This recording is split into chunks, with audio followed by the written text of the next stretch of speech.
It's a bright, sunny day here in Las Vegas at the Punk Rock Museum. That's right behind me, Punk Rock Museum. Can you believe such a thing exists? When I was growing up in New York City, I never would have thought that they would have a punk rock museum. I will be honest with you, I am quite skeptical of this punk rock museum. My fear is that it's going to be all West Coast punk rock music or things that happened after the bands that I really love. So we're going to go inside and we are going to find out. Of course, we're visiting the Punk Rock Museum. This is my actual Ramones t-shirt that I purchased when I was in high school. I bought it in the Village, a store called Butterfly. It was on 6th Avenue, 8th Street. And you can see it's fading a little bit. But I'm just glad that it actually fits. What a miracle.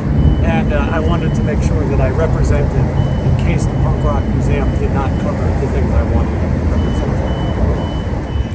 And this is how you enter, which is pretty cool.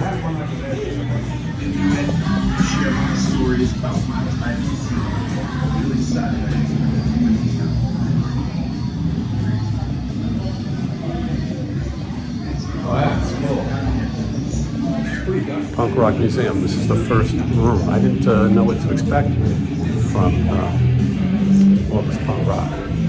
Johnny didn't know what to expect either.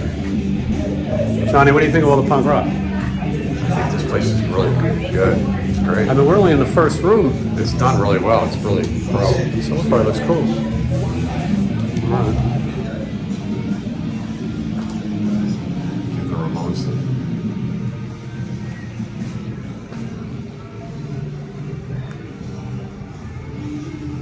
These TVs. That's cool.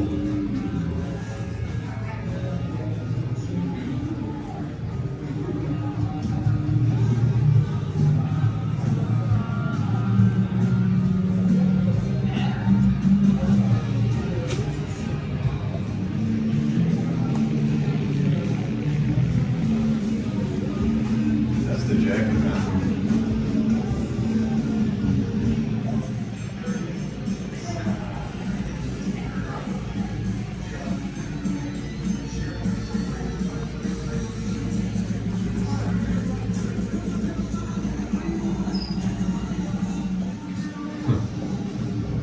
None of these people even know what kind of a legacy they left on the world. The only ones that think they have left them are still playing.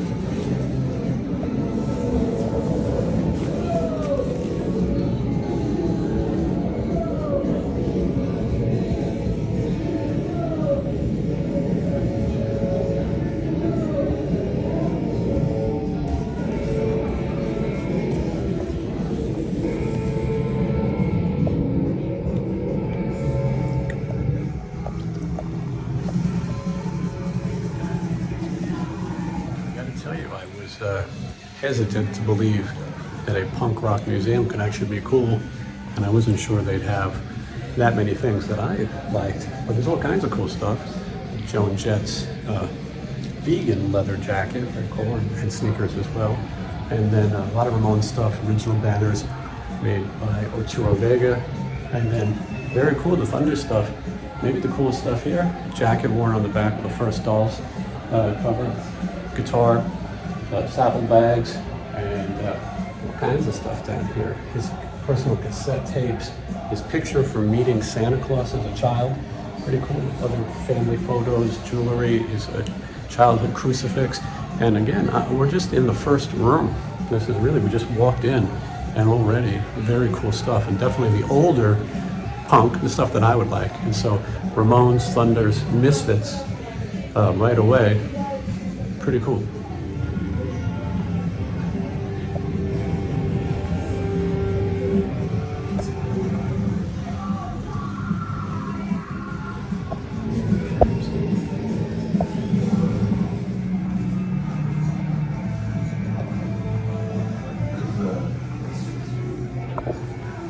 All right, so then we got Sex Pistols, and then there's Damned, Vibrators right there, very cool. And then right here, we got Generation X has their own section.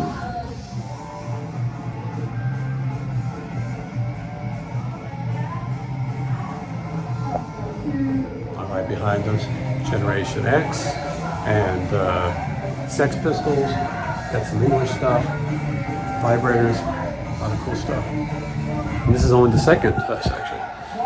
Oh, look at that.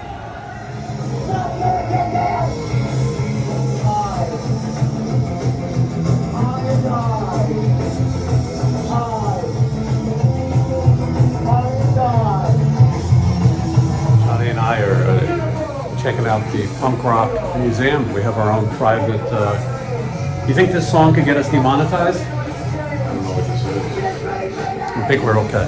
Anyway, this is a very cool place, and I didn't think I was going to recommend it, but I totally do.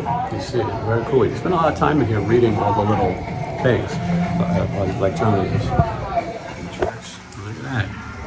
Punk rock 8-tracks, so cool. And an 8-track player, which is the harder part to find. And then this is supposed to be the prototype for the Devo Energy Domes right there. Some VHS tapes there. I feel like I had some of those bootlegs. And what do we have over here? I don't know about all that. Look at all this.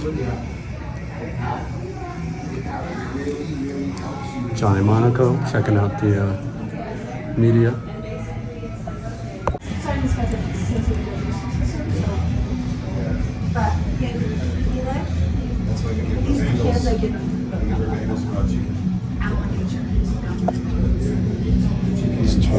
Here we are. Nice room here. Johnny said that this looks like his Aunt Marge's living room. And then we go through here to the underground. It's all very exciting. I'm digging this place, Punk Rock Museum. As I've been saying, I was very skeptical if this would be cool, but they did it very well. From an old New York punk rocker, that's saying a lot. All right, here we go. Let's look around here. And this stuff I don't know as much about. Uh-oh. Johnny, the jam's starting. You can play instruments while you're here. There's a great L7 poster right there. Dexter's first guitar amp from the Osprey right there. The Peavey, not a traditional choice. Green Day with the banana splits. We're in the later section now.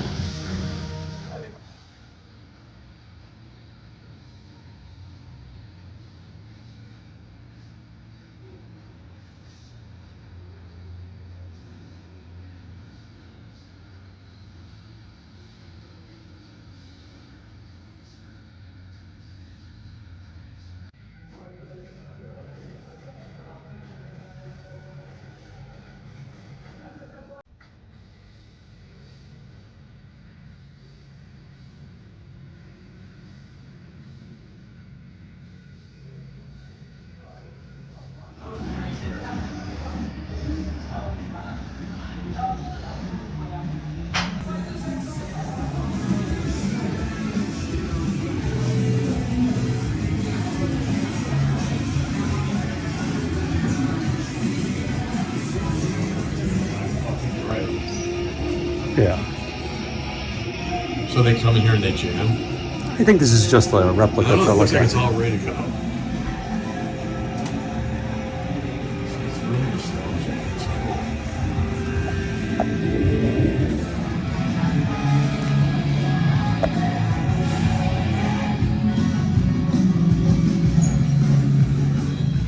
I mean, I don't know these people. All right, so we were touring the museum and we loved it. And like I said, I was skeptical, but we're here with Fat Mike. Can we call you Fat? Yeah, sure. I'm pretty fat. It's all right. I'm thinking about changing my name to Fat Jason. No, I think the name is misleading. Anyway, we love the place, and I hope that people. And you're here a lot, are you? Well, yeah. I mean, I moved to Vegas to open this place, but I love hearing when people say it's a lot better than I thought it would be. You maybe expected that then, though. That's kind Well, of because we put in the work, and I tried to make it inclusive for 5 decades of punk. And I want every band to be represented. I want people to come here and see, even if it's a flyer, to see the name of their band on a wall somewhere. We're not the Rock and Roll Hall of Fame. I just want to bring joy. Yeah, and you absolutely did it because it could have been easy just to do your generation of music, Or early punk. or just do early punk and be done. Also, people could think, well, it's a punk rock museum, so there's just going to be shit all over the place. But that's not the case. It's really done with taste and respect. Thank you so much. And like I said, every band that I like, I'm growing up in New York City, we're represented.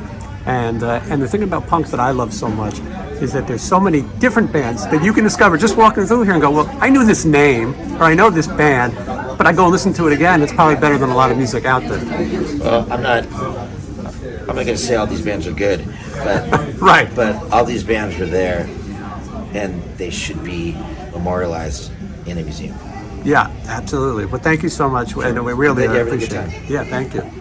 And you get a bar as well, and you might even get the singer for NoFX, Fat Mike, at the bar. And then you go upstairs, and there's even more. And if you're going to have a chapel, why not have a shrine to Sid and Nancy, everybody's favorite couple, never married, here in the chapel. If the Sid and Nancy wedding chapel isn't your thing, you can always get a tattoo here. Johnny's thinking about it right now. And Looking for my. Johnny, you think you would ever get married here in the Sid and Nancy chapel? They're made now at the wedding chapel.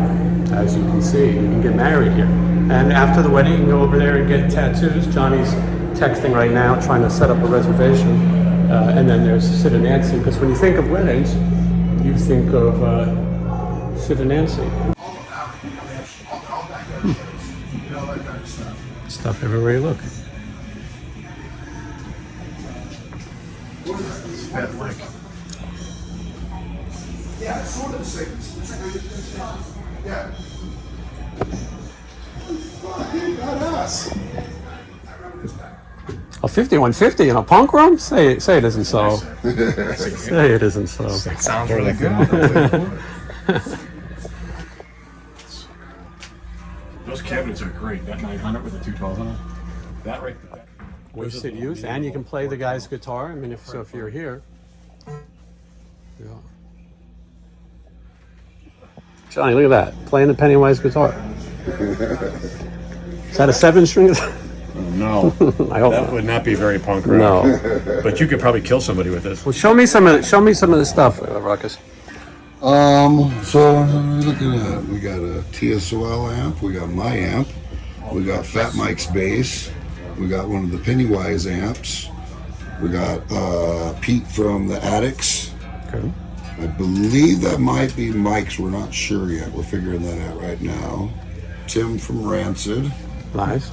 That's a lefty then, right? Yeah. Joan Jett.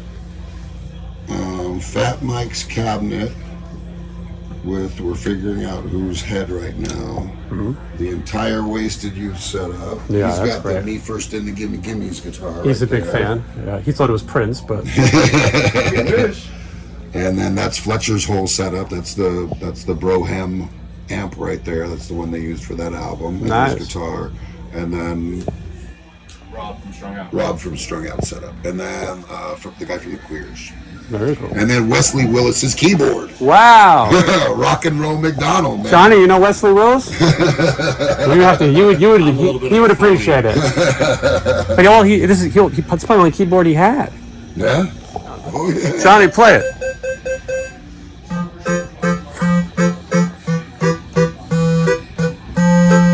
I don't know if this is songs. How does it go? Rock and Roll McDonald's. That's all the only lyric. That's all you got to just say that over and over. Right.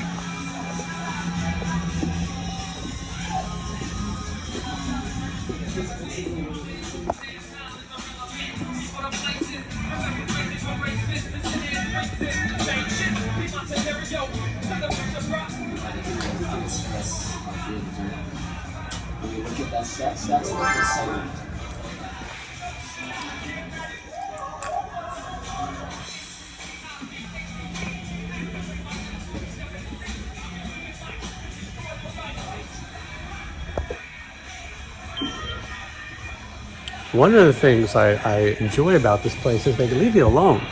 You don't have to, you're not being rushed along, and You can look what you want. There's a lot to see. There's a lot of bands that I don't like, but obviously that's for everybody.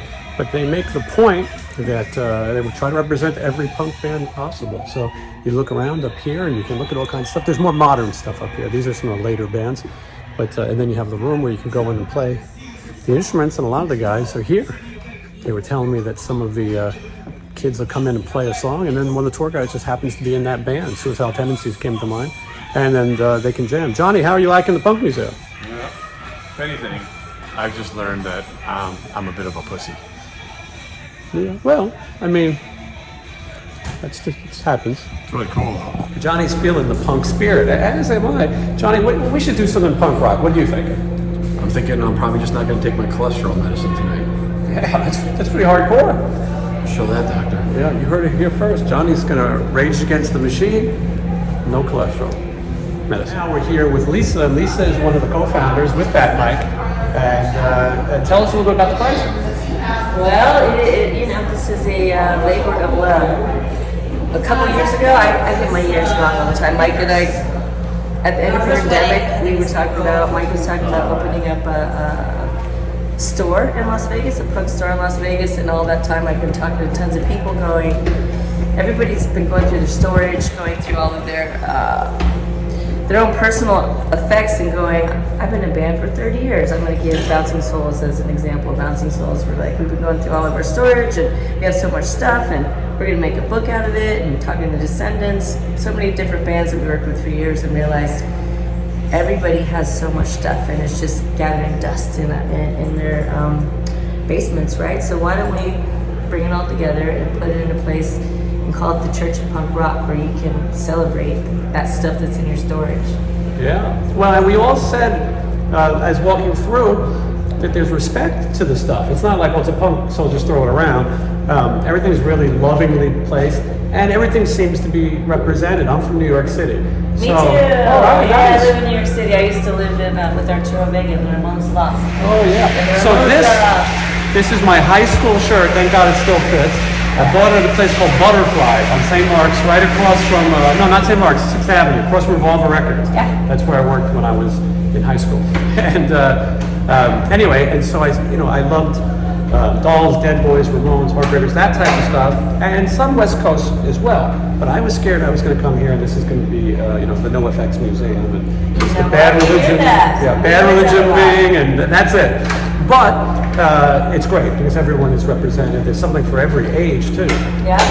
I mean, look, this era, even though I'm of that same ilk as you, where I was kind of like British punk rock. I was The Clash, my favorite band since dawn of time. But you see when you're walking in here, we're working with Brian Ray Turcotte, who's did the book Fucked Up and Photocopied, is a major collector, and he is deeply embedded. He's also got a place in New York, but he cares deeply about that Max's Kansas City scene and the CBGBs and the origins of that. It's also a nod to proto-punk, right? Like you're still seeing Stooges, etc. And then it's meant to be a chronological look at punk through the ages. Well, that's what I love because even in the first room, you get that effect. You see that you're going to move in a linear fashion, but there's still stuff like Sid and Nancy behind us upstairs in the chapel of all places. So it's a great place, Lisa, and I'm hoping that it's word of mouth because it's still early. Yeah, you know what, and you know what, even if this was the last day, if we open on Saturday and we close today, just that like the feeling that you poured everything you've ever had into this, and everybody is a part of this. Like our team, our core collective of people, including the contributors, the investors, everybody who's part of this thing. This is way bigger than we all ever imagined it could be. And we keep going, we're going to need a bigger boat because what's going to happen now is the floodgates are going to open. That's our hope. And way more people will want to participate and contribute and be part of this. Yeah, well, thank you so much. I'm Thank so you honored so to be here. much. Yeah. New York forever. Yeah, thank you such. All right, and of course you have a gift shop. Punk rock gift shop, though. Much cooler than any other gift shop. Look at some of this stuff. Punk Rock Museum. And I love the CBGB's Palace Hotel, not a place you'd want to ever stay. really cool. It's amazing, right? All right, so me and Johnny just took a tour. We took our own tour. It was a self-guided tour of the Punk Rock Museum. Johnny, what did you think? I thought it was great. Johnny's a good example because he's not really a punk rock fan. He respects music in different types, but he's not a hardcore fan. And I think he was just as entertained as I was. There was so much to see, and if you like to read about things, you could stop. You could be in here all day, and they're just getting started. The place really just opened. So I've got to say, I give the Punk Rock Museum my endorsement. It's worth coming to. If you're in Las Vegas, you're a fan of rock and roll music, especially a fan of punk rock music, it's a pretty cool place to come, a lot to see. And you literally can spend as much time in there as you want walking around, right? Yeah, if anything, it made me feel more like a pussy. Well, I mean, but maybe you'll be motivated. You did speak to a man in a dress who runs the place. I do feel punk now. I feel so punk that I might stay up till 11. Yeah, well, that's something. So anyway, we had a great time. We recommend the Punk Rock Museum right here in Las Vegas.